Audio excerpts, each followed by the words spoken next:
I have been searching.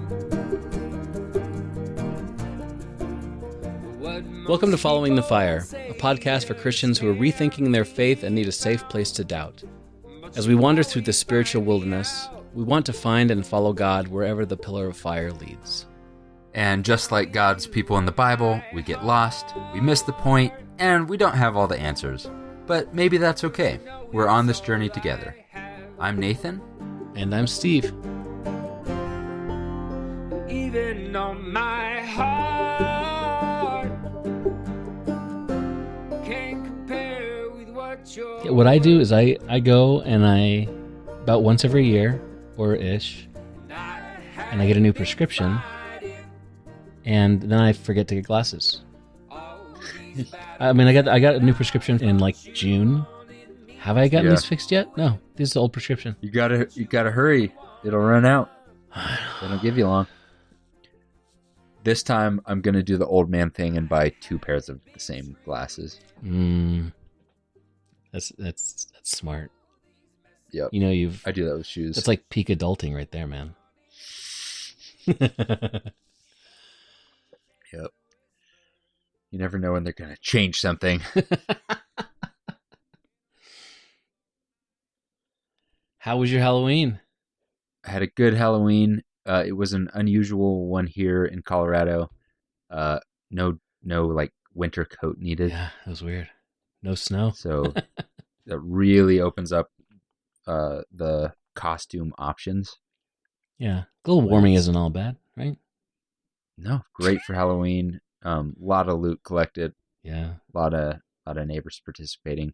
I think the COVID fear has dissipated because last year it was still very real, and this year I think there was a lot higher percentage participation. So there was like last year we went all out. We're being the cool house, and we're gonna full size bars, full size candy bar. Yeah, and we had like piles of full size candy bars, and like 10 kids came. Mm-hmm. And usually we have like 70 or 80 or more. Oh wow! And so this year, Christy's like, I'm not doing that again because we had so much candy. And then, I mean, you can't let it go to waste, so you gotta, eat it, right? You just gotta eat it, yeah. And I'm tired of going to the dentist, so didn't do that this year. And just got regular candy, and we ran out, just like right about the right time. So all's well that ends well on Halloween, I guess. Yeah. Are you a scary movie guy? No, I am a wimp when it comes to movies. So about the scariest that I can handle is Signs. Oh, okay. Where it's like evangelical scary. It's like haunted house at church scary. Yeah. But exactly. Like not haunted house at mega church that's about like scaring you out of hell, right? No, that would be too much for me for sure. Yeah. No, I do not have an appetite for scary movies, but my wife loves them, and even my son, he enjoys how much that I am afraid of them. Really? So any movie that is like has a hint of scary, he wants to watch it because he knows that I'm gonna be scared. So wow. I Am Legend was too scary for me. Yeah. Like thrillers are a little bit too much. Yeah, I'm the exact opposite. Like nothing.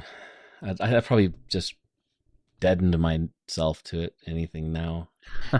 I really enjoy scary stuff, but yeah, I'm not a fan of like jump scary type stuff. Seems cheap, but I like intellectual scary. Okay. Sometimes what's an example of intellectual scary?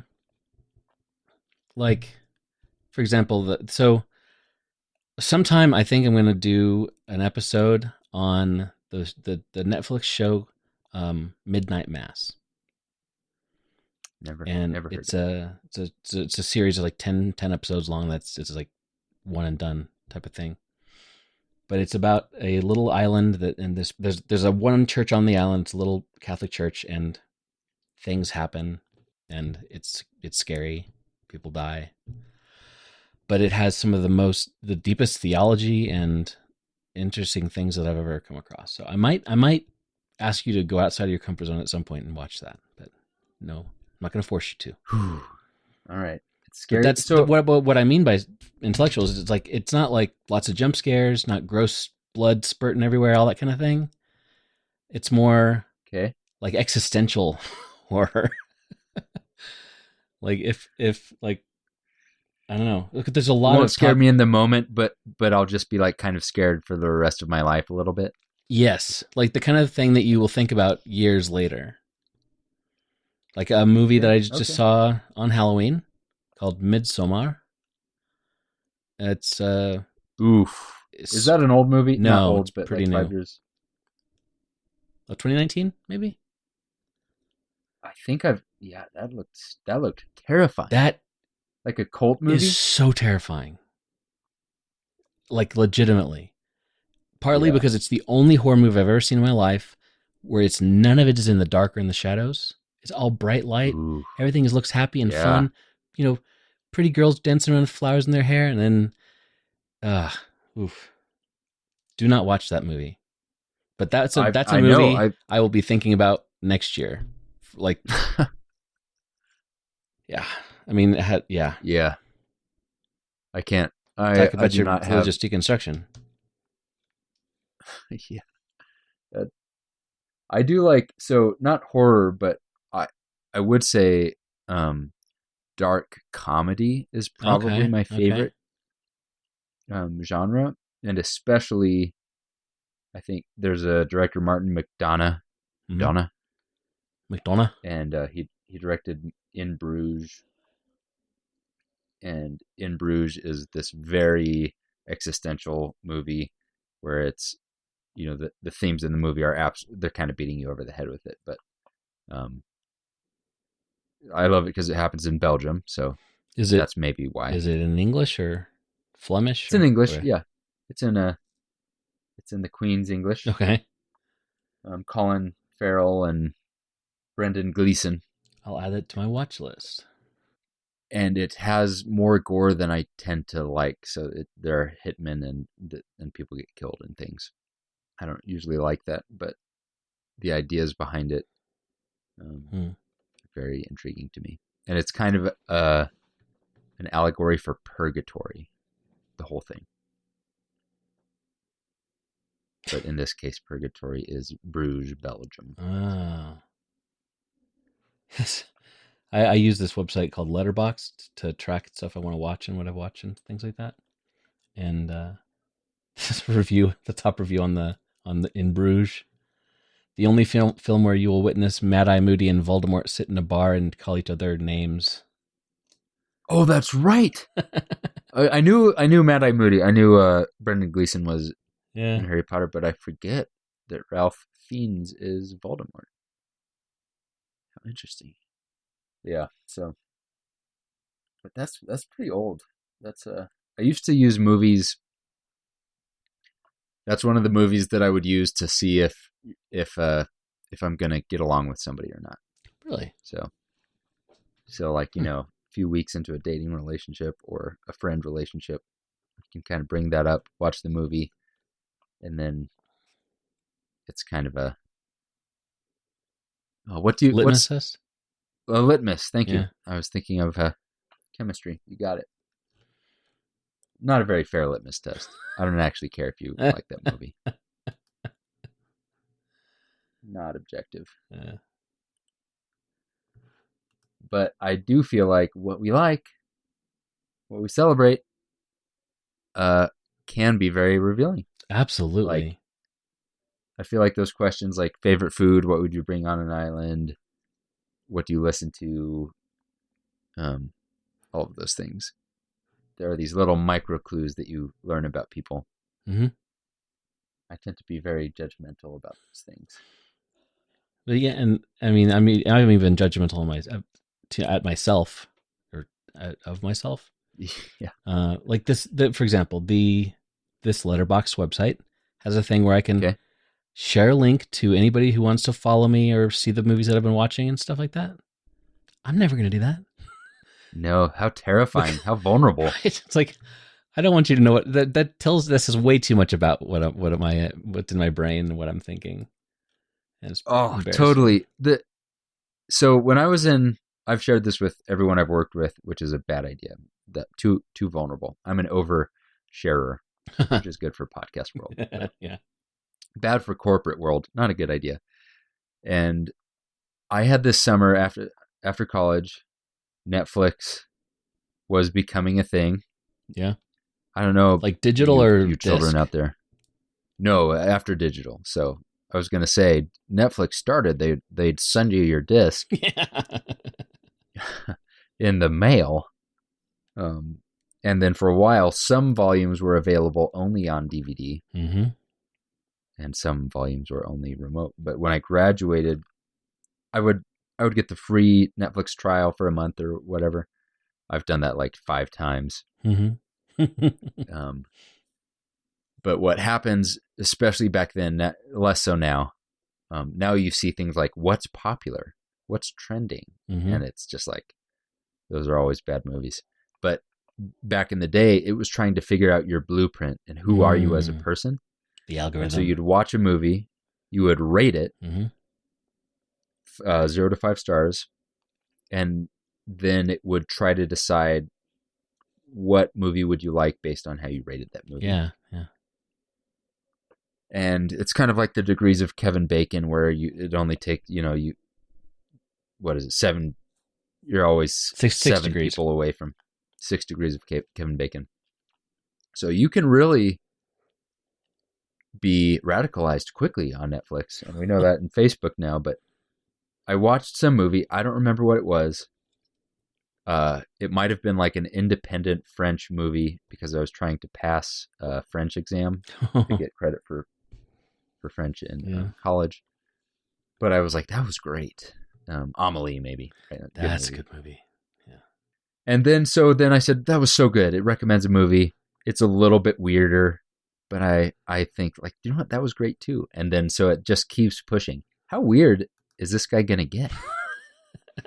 And the movie, I remember, I watched, this movie was recommended and it said, we think you're going to rate this movie 5 stars. Really? And the movie, I believe the name of the movie is Rubber. Okay. You ever heard of this? No. Big blockbuster, Rubber, the movie. Now I have to look it up. And as you would probably assume, it's about a tire that is sentient. Oh, of course. Oh, my word. And can make things blow up with its mind. Oh, my word. And so it was rated. Do you know what? This is the kind of movie that you are definitely going to love. You're going to love this 5 stars. I watched it. I did love it 5 stars. And then I gave up Netflix. I was like, do you know what? I have to stop. You've hit the end of Netflix. I don't know what comes after this. I don't want to know, though. I don't want to see, like, where is the bottom of this rabbit hole. Wow. I got to read the brief thing. It says, yeah. Are you tired of the expected? A group of people gather in the California desert to watch a film set in the late 1990s featuring a sentient homicidal car tire named Robert. The assembled crowd of onlookers watches as Robert becomes obsessed with a beautiful and mysterious woman and goes on a rampage throughout the desert town. Oh my goodness. Yep. I've got to see this. And that is my brush with how the internet can radicalize you, and also why I do not share my I'm not sure I want to continue doing a podcast with you now. I'll be honest. Yeah, it's very revealing. Like I said, can really tell a lot about somebody. Add to watch list. And now Netflix. This is funny. Netflix is I don't know if it heard, because I read a book about mushrooms, and now all of the recommendations on Netflix are about mushrooms. So there's some good ones out there. Yeah, I think it's because I don't have enough of a personality, so they just don't have very many data points at this point. I don't really watch a whole lot, so they're like, I guess all of these. Yeah, you gotta watch something random once in a while just to mix it up. I did watch The Social Dilemma recently. That's about Zuckerberg? It's just Oh no, that's a social yeah, media. yeah. I'm thinking of like the other movie about him. Yeah, I'm So kind of not. I kind of avoiding that one because yeah, I don't want it to. I I don't want to know. I deleted my favorite social media after I watched it. No way. That's how. And so my favorite social media is Instagram. Mm. I only have like 8 people that I follow on Mhm. Instagram, and I'm related to all of them. But Instagram has fake grown up TikTok, but where you can pretend like you're not on TikTok. Right, It the has the same thing. reels. And Reels, TikTok, they're so good. I mean, they're designed Mm. to just hone in on what is going to grab your attention. And I watched that and I thought, man, I love it so much. I could spend hours watching Reels. Mm-hmm. And so I'm going to delete it because I don't want to spend hours doing that. And then I haven't gone all the way though. I have Facebook on a browser. I can find it, Mm-hmm. and Instagram on a browser. And then of course Twitter. Oh, I don't know what to do But about Twitter. Now Elon's in charge. I don't know what to do. But here's the thing. So Elon's in charge. Definitely getting a worse and worse impression of this guy. Mm-hmm. Same. But not very long ago, if I had the means, I would have felt pretty good about buying a Tesla. Yeah. Oh, absolutely. And I don't necessarily I don't think I would have thought of the two things really closely. Like I wouldn't have been thinking of Mr. Musk at that time, but I have a very favorable view of the brand Tesla. Mm-hmm. It's got a very good brand recognition and feel. Yeah. You know, like you said, it's like you feel like you're doing something cool and fancy and futuristic, and you're helping the planet. Good for the environment. Yep. But I don't know if that will change or not. But now Elon is like in the center of the news. Mm-hmm. That's his whole career. He has been, but Yeah. taking over Twitter, and Twitter is I love Twitter so much. Right. I mean, it's amazing how people like Elon Musk. Everybody's always talking about how he's like a genius billionaire, and he may be a genius, but his genius is not in making things. It's like it's in knowing what to buy when. Like he bought Tesla when it was already mostly done. Like it was a startup, and he bought it, and he didn't do anything there.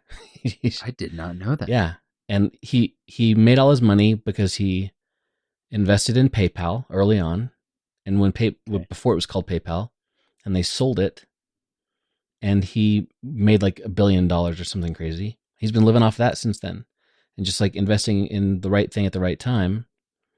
And SpaceX did start that, but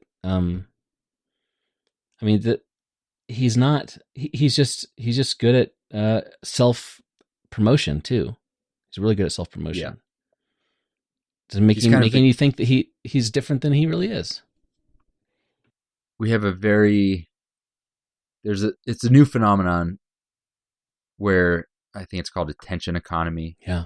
You know, Elon Musk is very good at holding and keeping people's attention. Yeah. Whether it's positive or negative, doesn't really matter. It's kind of all good press for him. Mm-hmm. Donald Trump, very, very similar skills where, especially when he was on Twitter, Donald Trump was great at staying in the news all the time. Mm-hmm. Right. Elon Musk, the same thing. And sometimes he's getting in trouble. Sometimes it's for some outrageous thing he's doing or saying. But that alone is starting to have a huge economic effect, so that the valuation of Tesla, which is significantly higher than companies like Ford, even though they don't actually do or make. Oh, yeah. I had no idea. Okay, I just assumed Ford was. Let's just look at market cap. Tesla, 673 bajillion. 673 billion. And then we'll do Ford, just as a Ford Motor Co. 52 billion. Really? Okay. So how many cars does so Tesla's rate is worth more than 10 times Ford Motor Company, Ford of F-150 fame. Ugh. I don't know if you've heard of Ford. Yeah, that rings a bell. So how many cars does Ford sell a year? 12? Yeah, it's like in the teens. Okay, 20.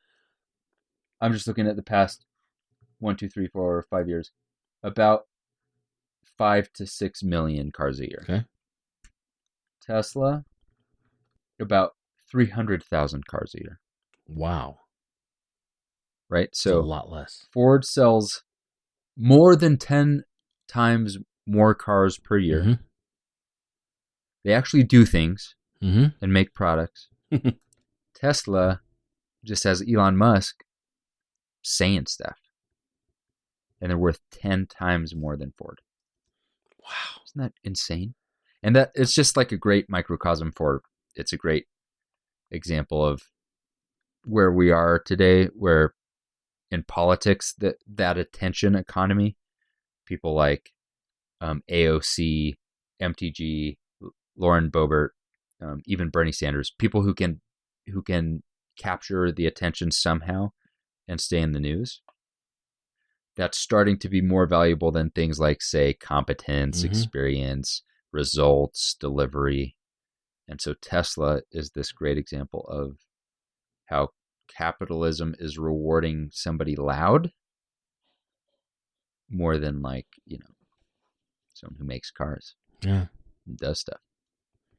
And everybody starts looking up to him too. Yeah. Like I see all Which these I feel things like- online, like read the 5 books that Elon Musk recommends, to be successful.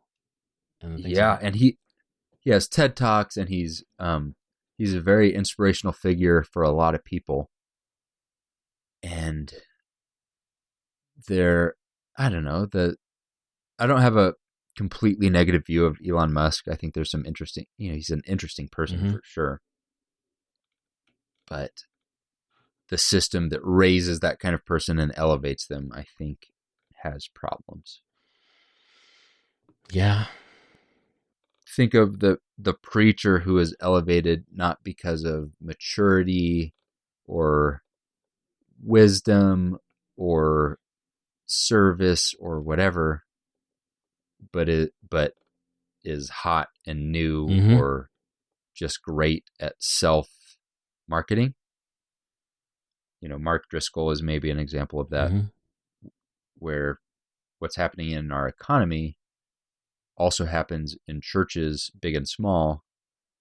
And the things that our economy rewards, I have this view that that's also what we're rewarding in churches. When people are attractive, I feel like Christians also find them attractive. Or when people are wealthy, or when people are famous, I feel like Christians go along with the same things, and it seems like it should be the exact opposite. That we should be immune to Yeah. beauty, like how attractive is someone, how sleek is someone, how well spoken is someone, how wealthy are they or successful. But there's not much difference. I don't see much difference, and in the past few years, we've kind of beat this horse to death, but Donald Trump is just such a great example of where white evangelical Christians have placed their value or not placed their value. Mm-hmm. And so if you look back at the characters and leaders that were lauding, white evangelicals were by far the most supportive group of Donald Trump, Mm-hmm. Compared to any other religious group. And Donald Trump is not a Christian, or was not a Christian at that time. Baby Christian now, I guess. He doesn't live any kind of a life of value that maybe you could see in Mike Pence, or I don't know, someone else who's kind of like living out some kind of a Christian life. But he was perceived to be very successful, and then he bullied the right people, and that is what it took to attract the support of all of the people who were raised with the same religion as me. Yeah. That's interesting. How you said he bullied the right people, because he did. Yeah. I mean, there's a lot of people he could have bullied that he didn't, and he just picked the right ones. People that Christians in America tend to think is it's okay to bully those guys, since they're bad to begin with. Yeah, and there's there was an us and them situation that happened that I think led to that, where Christians for a long time, especially evangelical Christians, started to have a narrative that we were oppressed and that we were that there was a bias in the media against us, a bias in universities and the intellectual class against Christianity, and just various groups, the gays, who had set themselves against us. Mm-hmm. And so years of this victim mentality certainly prepared us for supporting someone who was going to fight on our side. But it's still not what I would have expected. My idea of Christianity, who Christians are supposed to lift up or celebrate or want to emulate, has always been the opposite of Elon Musk, Donald Trump types. And one thing I'm wondering is why. I also think of people like Tim Tebow. Yeah. Or do you remember Colt McCoy? No. Okay, Colt McCoy. Give me a second for the. That almost sounds like a made up name for like a romance novel or something. Colt McCoy. For sure, Colt McCoy sounds like. What's the car in the Disney adaptation of the Doctor thing? Okay, now I'm not sure. Kit. It's Knight Rider. Okay, now I'm going down a rabbit trail. So first, Doc Hollywood. Oh. You know the movie Doc Hollywood? Yeah. Okay, so there's a Disney movie. This is a very long way to find this answer. There's a Disney movie that was just Doc Hollywood, only all the characters are cars who talk.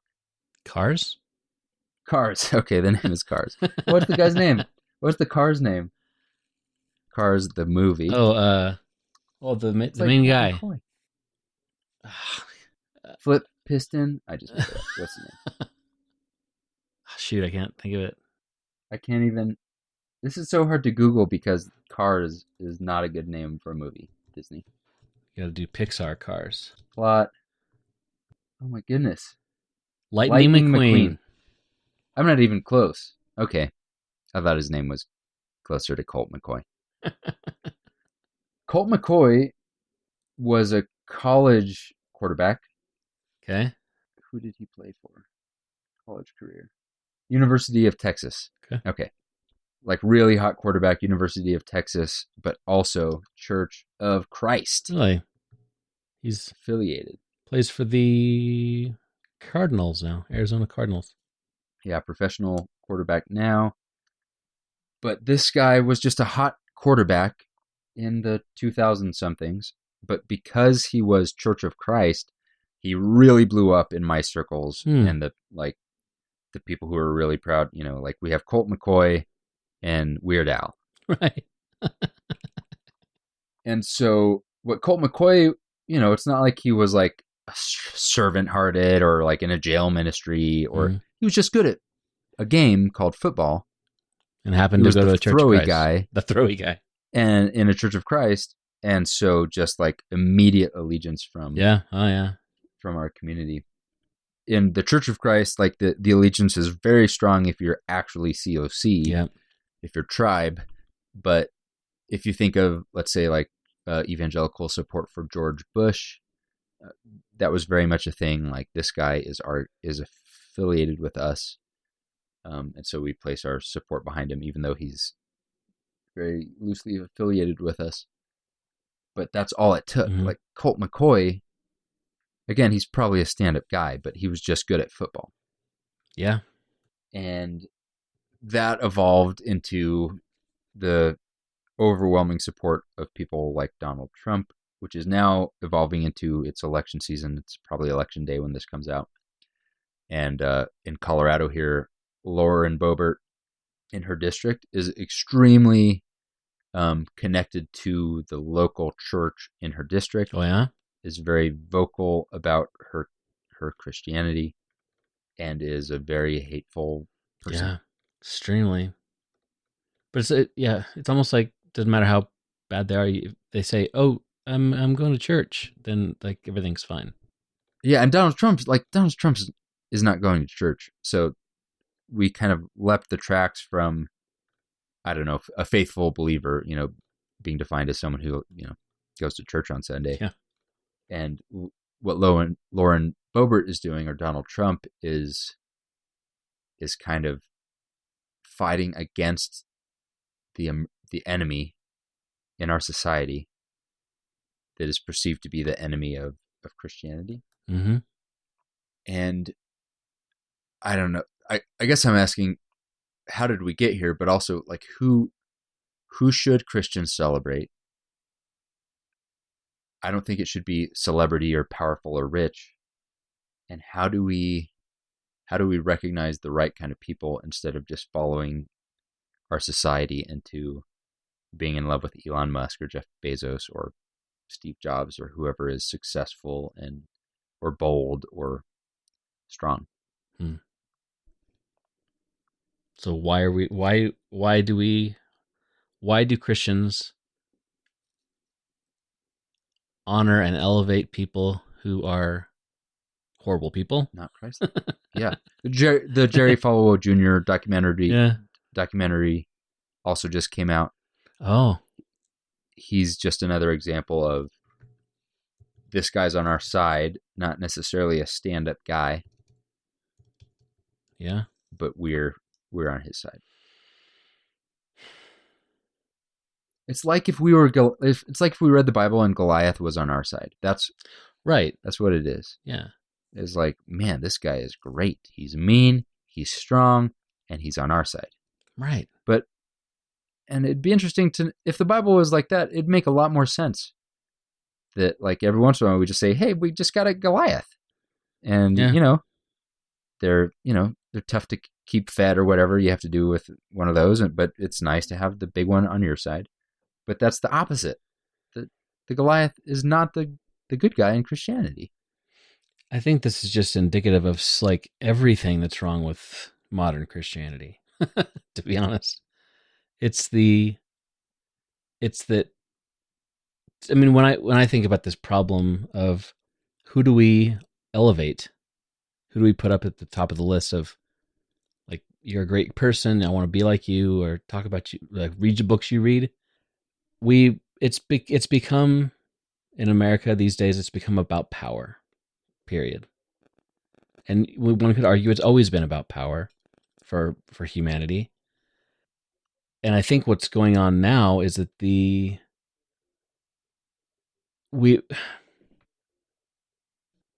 think Christians have always, I mean, Christians are people, right? And people people admire power. It's kind of built into us. I don't know. We admire and want to be like people who have power, and that's taken a lot of. It's shown itself in a lot of ways over the years, whether that power is celebrity or money or literal physical power.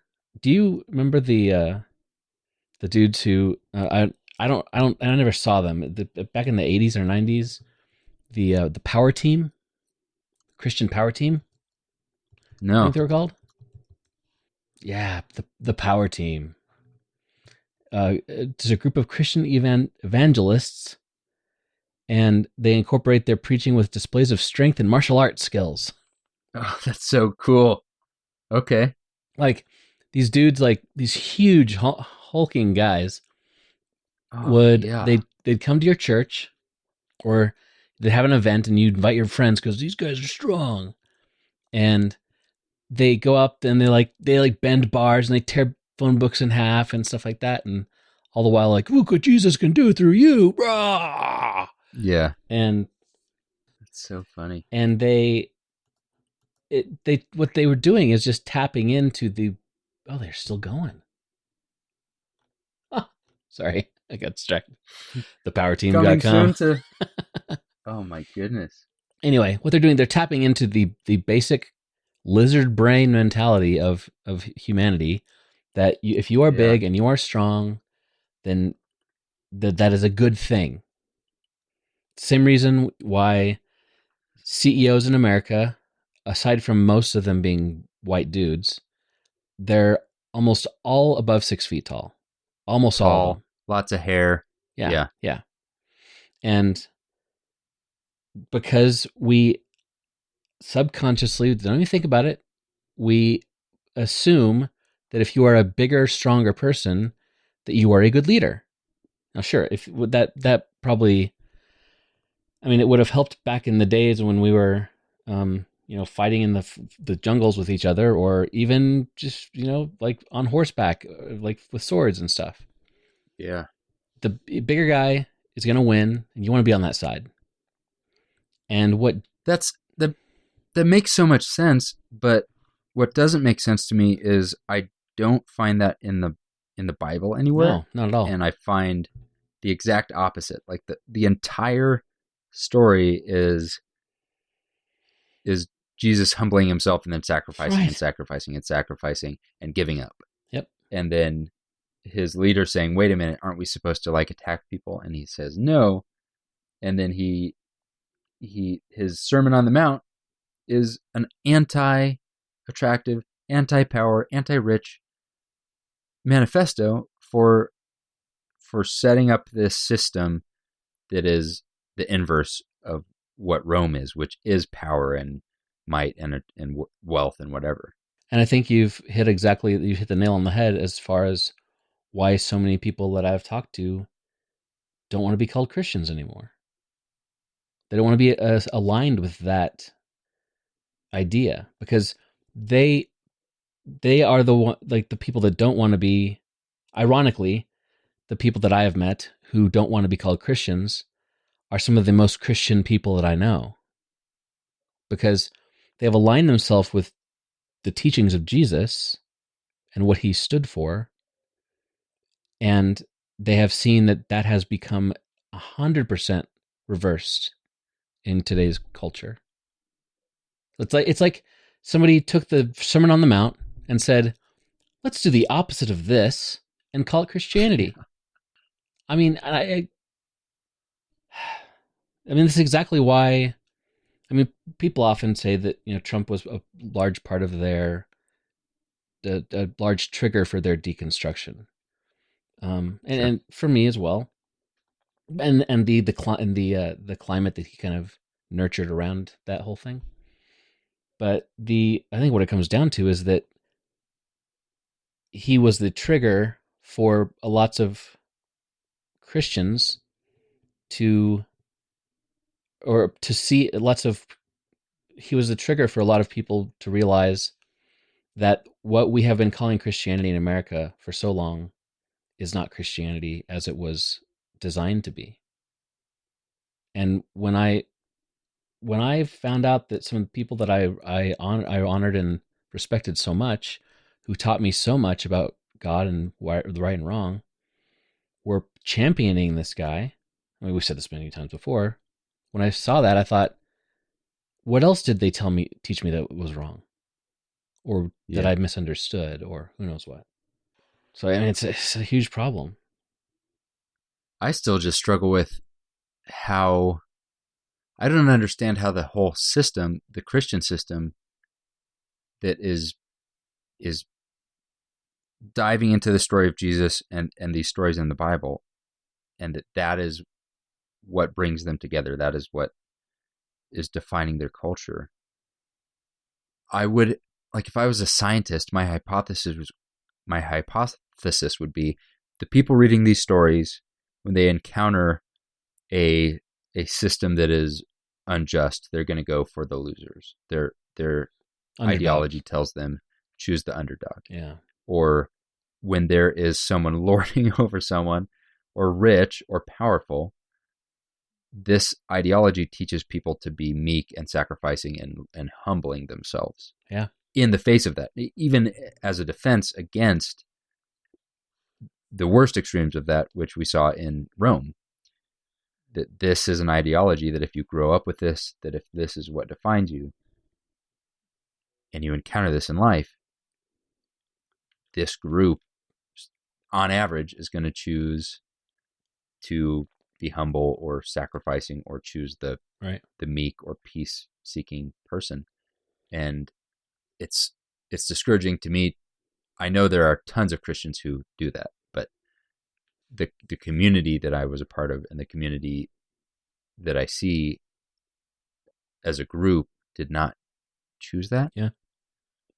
And it makes me think that we're, I guess this is obvious, but we're formed more by our culture than by our actual beliefs or ideologies or the stories that we tell about ourselves.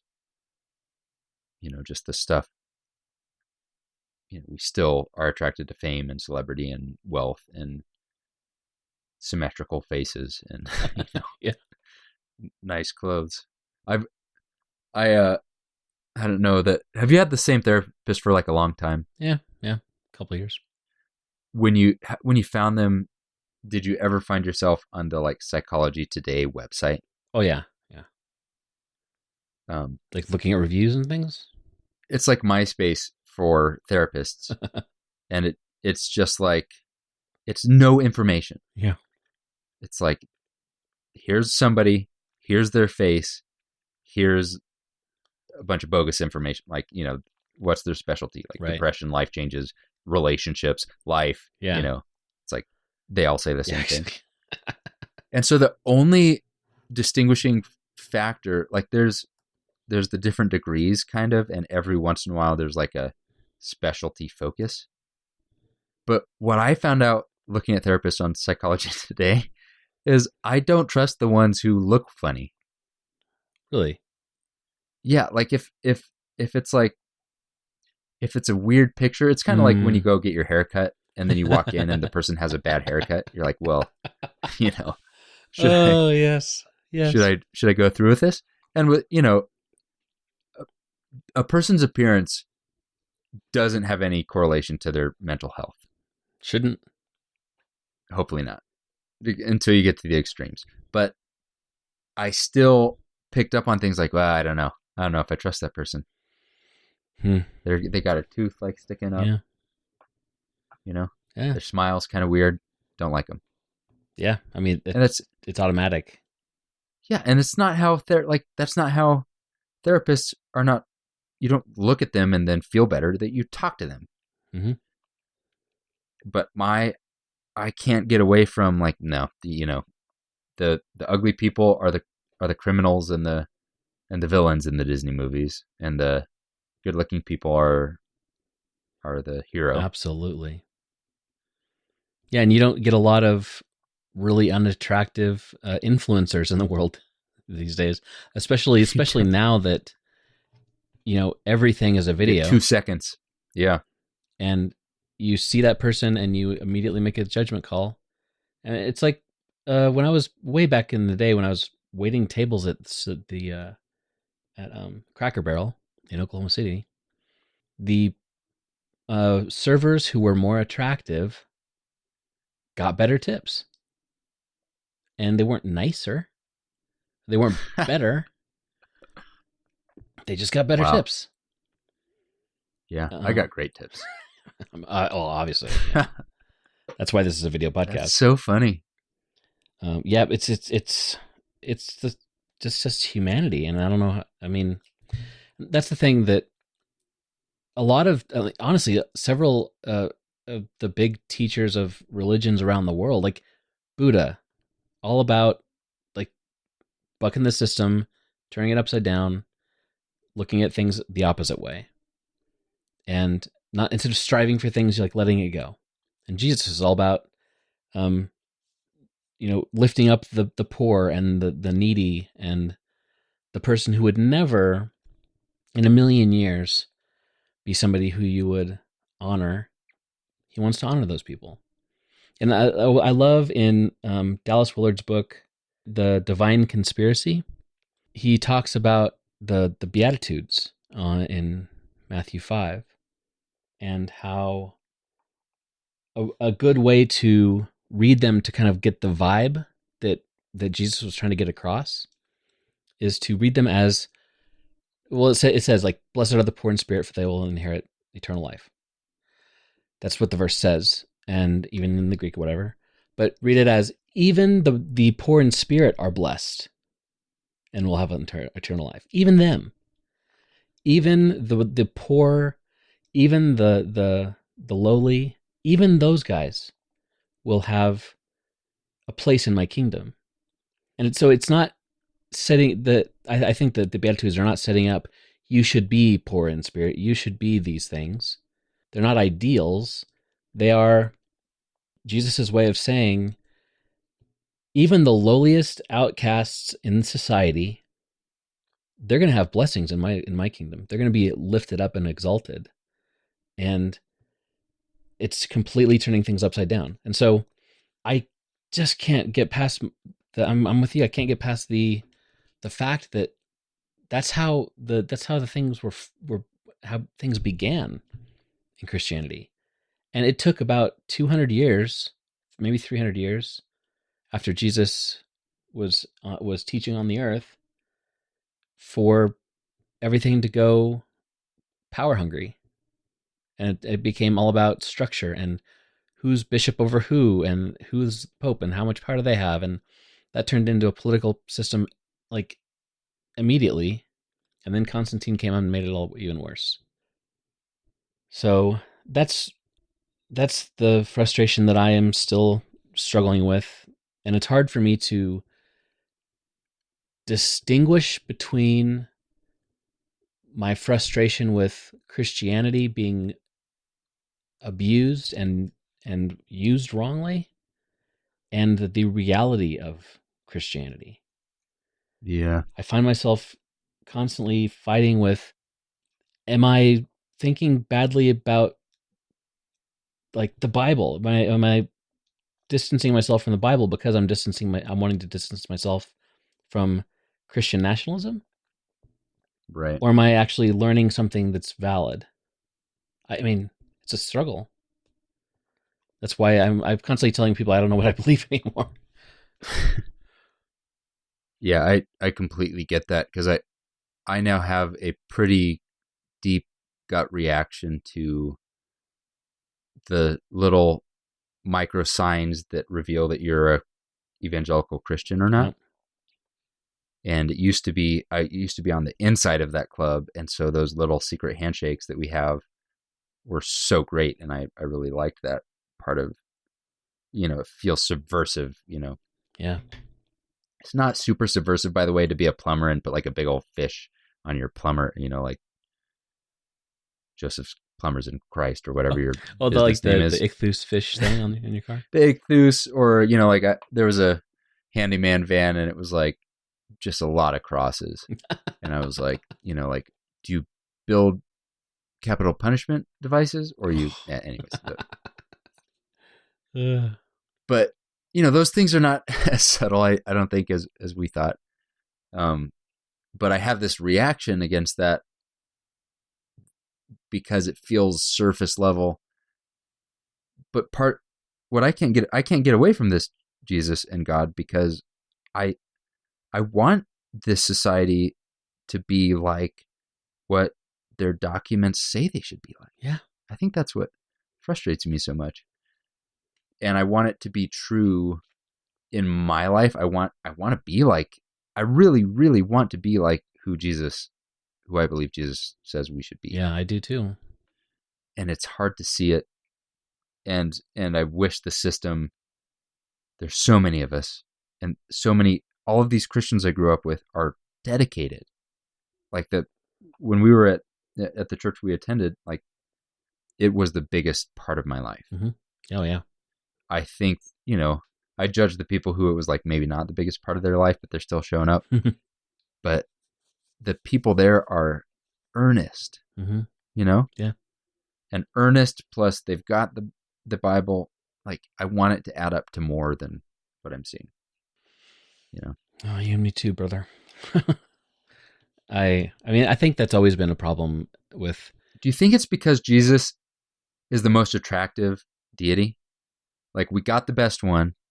He's so good looking. And so then we're just like, I know the words coming out of that beautiful mouth of his were about like whatever, the meek or something, but he like, he's just a good looking guy. Like, I don't know who compares.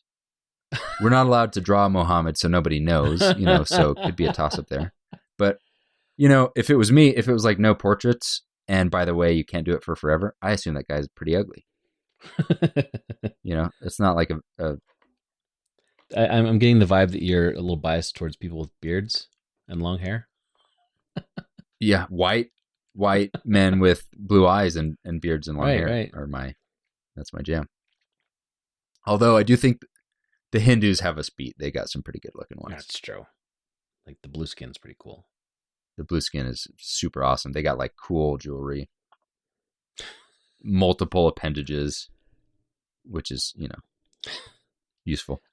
I will say, in all seriousness, though, that the work that Christians have done since, I'll say all the way back to Constantine, the marketing that has been done for Christianity has tried to make Jesus attractive in a way that just a regular celebrity would be attractive. Yeah. And so you see all these like glorious pictures and statues of Jesus with, like the rays and the sun, and he's never an ugly guy. And I mean, who knows what he looked like? He looked like everybody else. But the marketing that's been done since way back when, all up till now, is all focused on the stuff that it seems like Jesus was telling us not to focus on. Mm-hmm. So, it's one of those problems that everybody knows is there, and nobody knows how to fix it. And the fixing is just it's a heart thing. If you want to call yourself a Christian and focus on every single thing that is the opposite of that, then I don't really want to be associated with that. But that's where we are. Yeah. I just remembered I've thought of the James verse about that it's the rich people who are dragging you to court. Why are you so enamored with them? Mm-hmm. But then I thought about the story of David, because I feel like David is used a lot as kind of like a flawed, blustery, but on the right side, Yeah. And that's a problematic story. And just the idea of him being a man after God's own heart, that I definitely have a bias against. Like, when I think of David, I kind of think of Donald Trump. But ironically, the story of the selection of David is, all these tall, strong, attractive men. Yeah. And what's his name? His family. And they pick the scrawny, little, effeminate shepherd boy who sings songs. Yep. And God's prophet doesn't understand this. And God says, I'm not looking at I don't judge people like you do. I look at the heart. And then, like, David's a pretty flawed guy. I don't know how the other people would have turned out, but we focus on the David part, and like the story with Bathsheba is used to excuse people today who have affairs or something and are in public policy. But we don't look at the Samuel story and try to judge people's hearts and not strength and stature and Yep. Yeah. I don't know what to say, man. I don't either. I don't want my instincts I don't want to be attractive to success. and to beauty and to prestige or power. And I don't know how to weed that out of myself, or or out of the church, but I want to see the people who are not that and see their value not in the way that my society sees their value. Yeah, how do you start doing that? Because even like celebrity, the concept of celebrity is kind of one of those things. I mean, there's lots of ways one becomes a celebrity, but like attractiveness or whatever aside, you meet somebody or you come across somebody in real life that is a celebrity. Sometimes people kind of freeze up and like, oh, like they're an untouchable being, like they're holy. And I don't know how to. I mean, it's just I guess it's just got to be a conscious thing that you are always focusing on, trying to deprogram yourself, because it's not only deprogramming society, but society is such as it is, largely because of the way our biology is, which is the bigger the better, the stronger the better. Yeah. And I think the more we can distance ourselves from that. Once again, not just Christianity shows this, all over the world for a lot of religions.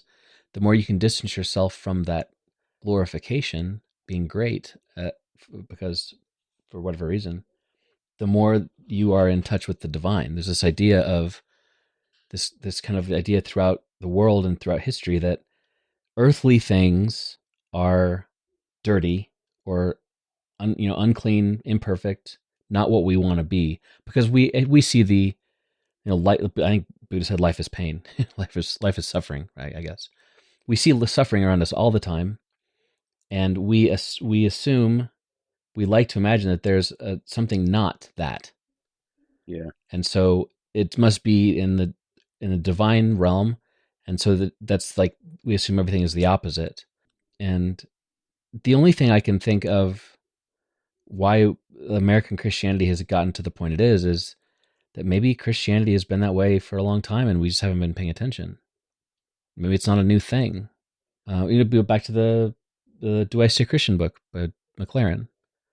He gives a lot of examples of how throughout history Christianity has just been used as a tool, and it's arguable whether or not the Christianity that the world has seen it has been a net good or not. That doesn't mean Christianity is useless or wrong or baby with the bathwater and all that. But I mean, these are the things that I think we are struggling with a lot these days in Deconstructionville. And I think your point about the who we honor is a very good way to show how, like, show that in real life. Like, it's a great example of the underlying or overarching problem. Yeah. So I don't know what to do about Twitter and our new overlord Elon. I do know in the story of the 12-year-old girl who's died, and Jesus is pressing through the crowd, and then there's this woman who touches him and kind of slows him down. I would have been an apostle that I just would have been livid at that woman. Yeah. Stopping Jesus from getting to the important guy, his house, to save his daughter. Absolutely. It's in me pretty deep, so I got to work on that. Yeah, me too, man. I do, like you said.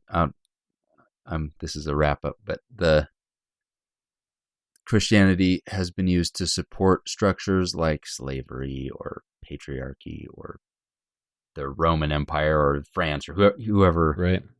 I wonder if you can just assume that if Christianity is supporting the current power structure, that it's doing the wrong thing, right? Should it be so countercultural that Christianity never aligns you with, we're Americans, so it's capitalism, the Constitution, democracy, and now that I say that out loud, that's a very bad litmus test because both sides are going to use that pretty poorly. But should I don't know that it's that far off from a decent litmus test. should your Christianity, be supportive of the system you're in, or should it always be challenging you to question that system? Well, I think that the arc of history, looking backwards, seeing the direction it's going, humanity is going to be focused on power and in many ways, whatever that power is. Yeah. And I honestly think that saying, if Christianity aligns with that power, you're doing it wrong. Yeah. Just try again. Do better. The arc of history leans, and maybe you should not lean in the same direction. Right. That's what I would say. Yeah, there's enough forces around pushing it in the wrong direction or away from that. Yeah. That's probably a decent litmus test, I'd say. It's just everybody just needs to agree with us, Nathan. How can we? Well, I agree with us, and I still don't know what to do. So well, that's what needs to happen. I mean, someone needs to magically wave a wand, and everybody agrees with us, and then we're good. Yeah. I wonder if there's someone we could team up with who could just make people do it for us. Someone big and strong. Someone who has enough money, or someone really powerful. We could just get them to do it for us. Yeah, and just like make it so that all the laws are the way that we want them to be, and all the judges are the way we want them to be. Yeah. And then and the way we want it to be is to not align with that system. Sure, so. Right. But I mean, you got to have means you got to break a couple eggs. You got to break a couple skulls to make a democracy. Wait, no, that's not right. Christian nationalist omelet, or whatever we're making here.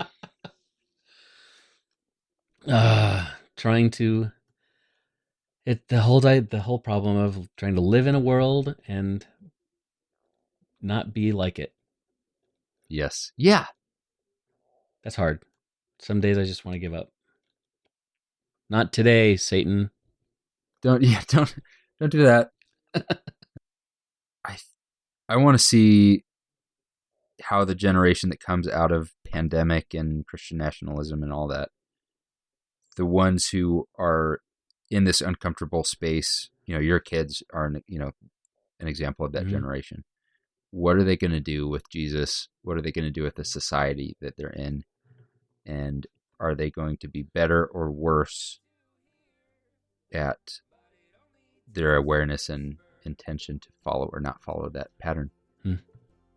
Yeah, I mean, Gen Z seems to be a bit different. Yeah. They seem to be worse. Bucking the system. The younger they are, the worse they are. That's my agreement, my opinion. But yeah, maybe we can give them some patterns to follow. Yeah. Well, better head out. It's been good chatting with you. You solved it. No, well, yeah, using the big strong guy, if that's what solving means. All right, talk to you later, Nate. See you next time.